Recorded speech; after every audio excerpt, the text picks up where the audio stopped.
Are you a professional who wants to become a more effective leader? Then get ready for daily tips from the coach with the experience and inspiration to help you succeed in any leadership situation. You're listening to the Meeting Leadership Podcast with Gordon Shepherd.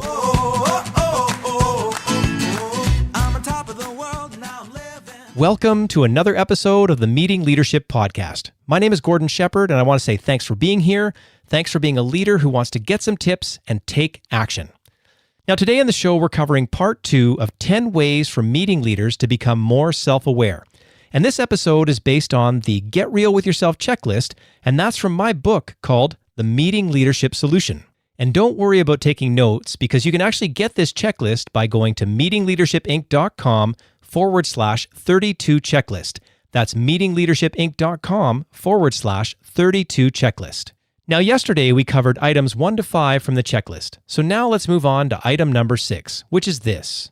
I know how to make a great point when it's my turn to speak. So many times in meetings, the talkers talk on and on. The quiet people don't know when to say enough. But if you can use the word point itself as a handy acronym and teach that to your entire team, there's a good chance that when it's their turn to speak, they'll be really concise and get things done. And if you really want to get the information that you need to pull this off, well, then check out my 3-part series titled How to Make a Great Point During a Meeting. And that starts in episode 3 of the Meeting Leadership Podcast. And you can get that by going to meetingleadershipinc.com/3. And now let's move on to checklist item number 7. I understand how to find a mentor, and I know how to make a mentoring relationship successful. And let me take a moment to support this from my own personal experience.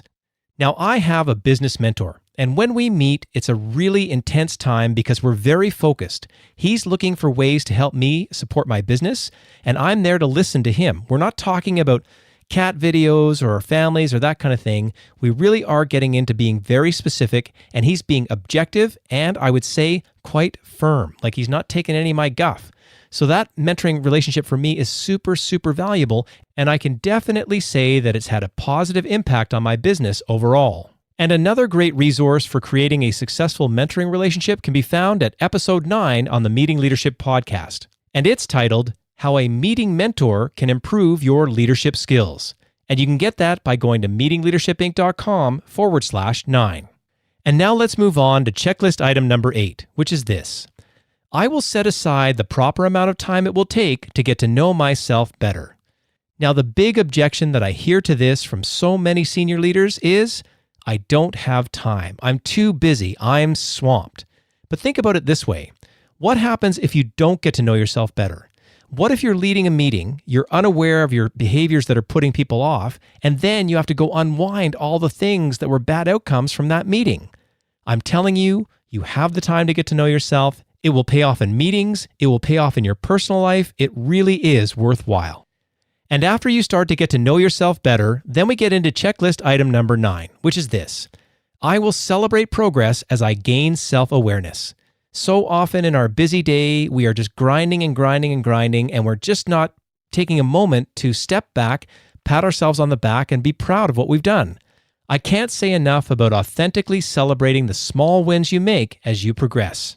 And finally, checklist item number 10. I will demonstrate that the new way I act during meetings is making my organization stronger. Now think about it.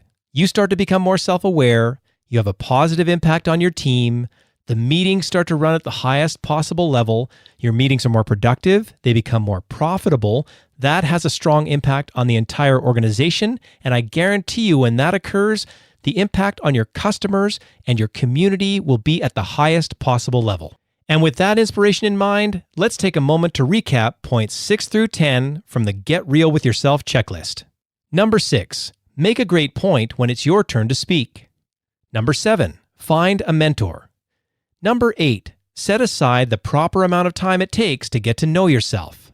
Number 9, celebrate small wins. And number 10, demonstrate how your new behavior during meetings is making your organization stronger. And that's it for part 2 of the 10 ways for meeting leaders to become more self-aware.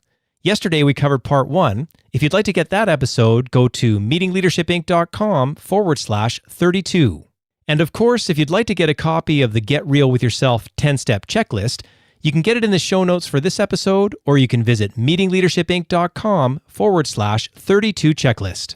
And I also want to let you know that this episode of the Meeting Leadership Podcast is brought to you by the Meeting Leadership Academy. If you want great live and online training options to grow as a leader and learn how to run outstanding meetings, then visit meetingleadershipinc.com/academy.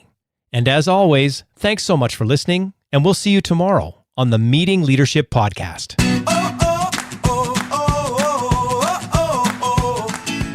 Thanks for listening to the Meeting Leadership Podcast. Be sure to subscribe for more strategies to help you become an outstanding leader. And don't forget to rate and review so we can bring you fresh content every day.